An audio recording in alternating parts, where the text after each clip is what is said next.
Option trade, सस्ता option? जी बिल्कुल वीरेंद्र जी, सस्ता ऑप्शन बैंक्स में ही रहेगा। मुझे लगता है मोमेंटम स्ट्रांग है और बैंक निफ्टी शायद आउट परफॉर्म अभी करे। तो यहाँ पे एयू बैंक बहुत स्ट्रांग स्ट्रेंथ दिखा रहा है। यहाँ पे 700 के ऊपर टिक भी रहा है। तो यहाँ पे मुझे लगता है 745 से लेकर 760 इसके नेक्स्ट टारगेट्स हैं। तो 730 का कॉल ऑप्शन जो रफली अभी 12.5 रुपये में ट्रेड कर रहा है, आप इसमें पार्टिसिपेट कीजिए। स्टॉप लॉस 8 रुपये का रखिए। जो पहला टारगेट रहेगा वो रहेगा 17 का। इसके ऊपर सस्टेन करता है तो 20 से लेकर 22 के में नेक्स्ट टारगेट्स रहेंगे। ओके, तो ये फिलहाल एयू स्मॉल फाइनेंस बैंक 730 का कॉल लेने की सलाह, जो इस समय 12.25 रुपये पर है और यहाँ पर अच्छा मोमेंटम बनेगा। राजेश पालविया, बताइए आपका ट्रेड क्या रहेगा एफएनओ सुपरस्टार? तो इस पे हमें जो स्टॉक पसंद आ रहा है वो है आईएक्स का। इस वोलेटाइल मार्केट में भी ये स्टॉक में जिस तरीके से एक सस्टेन बाइंग इंटरेस्ट यहाँ पे कंटिन्यूटी देखने को मिली है, स्टॉक एक 200-210 के ऊपर जिस तरीके से अब सस्टेन होते हुए दिख रहा है, आज के डेटा में भी देखें तो लॉन्ग बिल्टअप यहाँ पे बनते हुए दिखा है। तो एक बड़े कंसोलिडेशन के बाद स्टॉक में जो ब्रेकआउट बने हैं और स्टॉक में देखें तो series of higher top higher bottom formation भी यहाँ पे डेली वीकली चार्ट पे बनते हुए दिख रहे हैं। हमें लगता है आईएक्स को यहाँ पे बाय किया जा सकता है। यहाँ पे टारगेट जो हमें लगता है वो आना चाहिए करीब 222 से 224 की तरफ। स्टॉप लॉस होना चाहिए करीब 211 के आसपास। ओके, आईएक्स आपका ट्रेड है। प्रशांत सावंत जी के पास चलते हैं। आज का चार्ट का चमत्कार पिक करने के लिए प्रशांत, क्या पिक कर रहे हैं आप? तो नीरज जी, मुझे यहाँ पे इंडियन होटल्स की पोजीशनिंग काफी अच्छी लग रही है।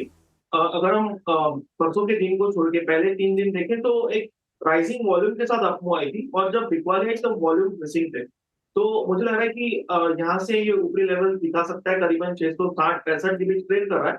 यहाँ जो स्टॉप लॉस में रखूंगा वो होगा करीबन 650, 650 और मेरा टारगेट होगा 685, 685।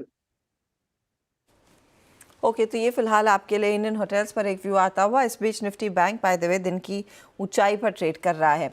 वेरी क्विकली एक मिड कैप फंडा ट्रेड लेंगे, फिर रिकैप करेंगे और आगे बढ़ेंगे। शरद जी, बताइए आपका ट्रेड।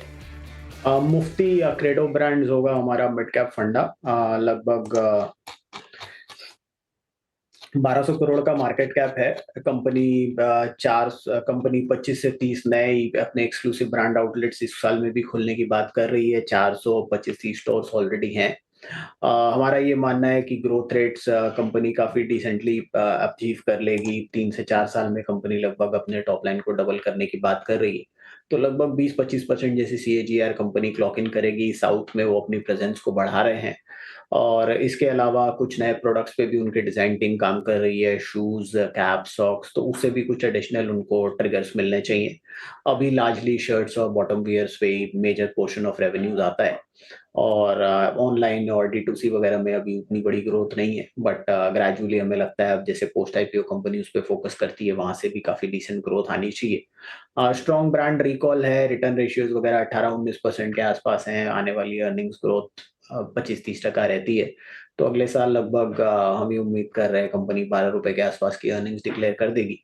25-30 का मल्टीपल मिलना बहुत मुश्किल नहीं होना चाहिए। तो 300 रुपए, 275 से 300 रुपए के आसपास के लक्ष्य के लिए मुफ्ती या क्रेडो ब्रांड्स हमारा मिड कैप फंड था। ओके, तो ये क्रेडो ब्रांड्स वो स्टॉक का नाम है, लेकिन मुफ्ती वो ब्रांड है जिसकी हम बात कर रहे हैं। 3% नीचे है वैसे, लेकिन डिप पर खरीदने का एक मौका। चलिए फटाफट से सारे ट्रेड्स मैं आपके लिए रिकैप कर रही हूँ। सस्ता ऑप्शन पहला trade AU small finance bank 12.25 पर था, अब 13 रुपये पर आ गया है। टारगेट आपका 17, 20 और 22 रहेगा। स्टॉप लॉस 8 पर लगाइएगा। 730 का कॉल लेने की सलाह है शिल्पा की। फिर अगली बारी थी राजेश पालविया की। IEX फ्यूचर्स 213 के आसपास आ चुका है काउंटर। 222 और 224 इनका टारगेट रहा है। 211 पर आप स्टॉप लॉस ज़रूर लगाएंगे। वहीं इंडियन होटल्स पसंद है प्रशांत को। 685 टारगेट और 650 का स्टॉप लॉस। साथ ही शरद को पसंद है क्रीडो ब्रांड्स। 275 के लिए एक मौका इस स्टॉक में भी दिख रहा है। ये फिलहाल है 4 का चौका आपके लिए। चलिए अब बात